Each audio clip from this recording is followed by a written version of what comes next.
Do you both remember this woman who was accusing a teenager of stealing her phone at a New York City hotel? Oh, this heifer over here, Yeah. man. That happened about a week or two ago. Yes. The situation is, it seems as if now this woman has been arrested at her home in Cali. So That's right. this woman, She need to be. she was falsely accused. Oh no, excuse me. This woman falsely accused a black teenager of stealing her phone and then tackled him at a New York City hotel. Was arrested Thursday in her home state of California. The 22-year-old fool was jailed in Ventura County, and it wasn't immediately clear what are the charges that she's going to face. The NYPD... At minimum, filing a false police report. No, but also a possible assault. I can't help it. It's possible assault, but we'll see. We'll see what happens. But it says here, the NYPD flew detectives out to California earlier Thursday with a warrant for the woman's arrest. The Ventura County Sheriff's Department confirmed on Friday that the woman had been transferred to NYPD custody. So if you don't remember what happened here, there was a teenager whose father is famous jazz trumpeter Keon Harold. And there was a confrontation that was put on video and then later placed online. The agitated woman is seen demanding the teen's phone, claiming that he stole it. A hotel manager tries to intervene. Now, Keon Harold can be heard in the recording telling the woman to leave his son alone. The security video later released by the NYPD shows the woman frantically grabbing the teen as he tried to get away from her through the hotel's front door. She is seen clutching him from behind while they both tumble to the ground. Now, what really happened was her missing phone had actually been left in an Uber and then was returned by the driver shortly afterward. The altercation drew comparisons to a case almost similar when a woman who was in Central Park was charged for filing a false report for calling 911 when she was being threatened by an African-American man during a dispute back in May.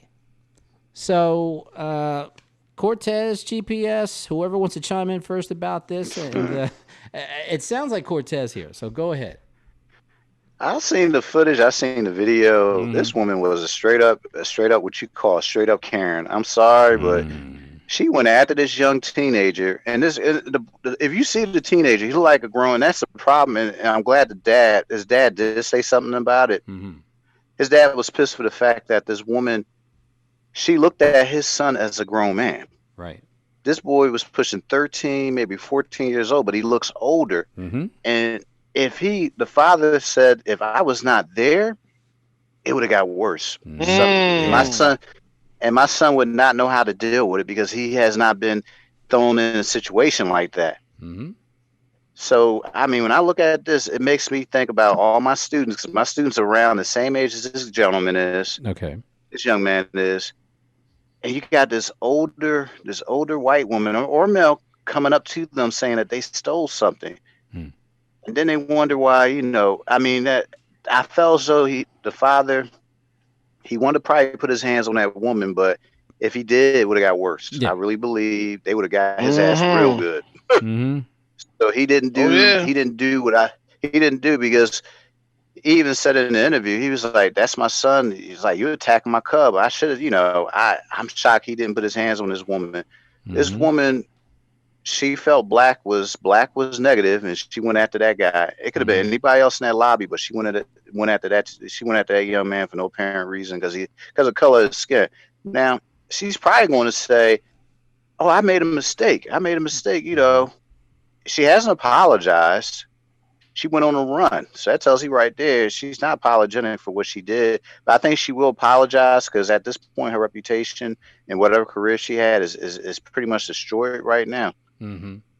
Yeah, pretty much. You just can't go running after people making accusations without no proof. I mean, everybody has an iPhone, and they mentioned it in the video. It's like everybody got an iPhone, but I'm gonna let GPS handle it. Yeah, GPS, because your son is maybe a few years older than the gentleman's son. So obviously, as a father, this kind of an experience would be very traumatic.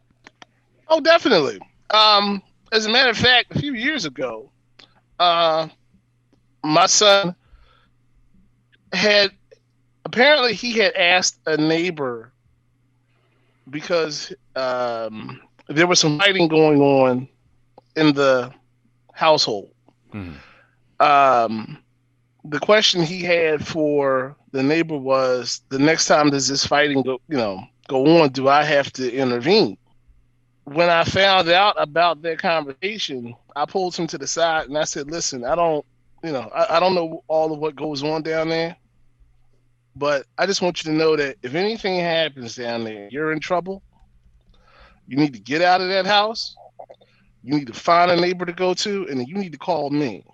Because anytime you get in trouble with an adult, if I show up, it's a hell of a lot different conversation. And how you interact with adults needs to be child to adult. They're not going to say to you what they're going to say to me. They're not going to talk the same way to you that they would to me. So you need to call me and let me handle it. Fortunately, we haven't had a problem since, so I'm glad I haven't had to go down there. But yes, I understand fully. If the father had not been there, if he'd have been down the street around the corner, had he come back 5 minutes later, would the cops have had him handcuffed and in the back of a car halfway down to the precinct? Probably. But because he was able to intervene, hey, hold on, take this phone and put your code in it. If you can open it up, it's yours. That's the fastest way to find out if that phone. When your phone doesn't open up, oh, he changed the code. Well, you can't change the code. You can't open it up. Everybody knows this. Yep. It's Apple. Okay. So, and now this guy brings you your phone back. Now what? The first thing you want to do is run back to California. No, lock her ass up at minimum for assault and file a false police report. At minimum. It's going to be a while before you get to the problem, and I don't know that you can ever get to it, because even if you look at some of these videos, you had representatives of our government running up into the U.S. Capitol. So these people that think this way, these racists, white supremacists, neo-Nazi, whoever, these people are in our government. They're cops. Some are lawyers. I mean, it goes on and on and on. I don't know that you can get all of that out, because they've already had children, and some of their children have had children. Yeah. So, I mean, you're already probably looking minimum 30, 40 years before, even if you stopped it today, it'll be at least 30, 40 years before you get another change. I don't know that you'll ever get it out. So we're at least a couple generations behind as far as trying to kind of reform people to getting rid of this stigma, Cortez. You agree? I agree with you, but it's going to take some time, man. It's just racism is so embedded in this culture, man. It's going to take probably my daughter's great grandkids to fix this shit, man. By that time, everything should be. By that time, everything should be merged. Everybody should be merged together, man. But until you can resolve a lot of the issues, I mean, we got to live for now. It's just I tell any parent out here, because I do teach, if you have a young black male, you need to keep special attention on him.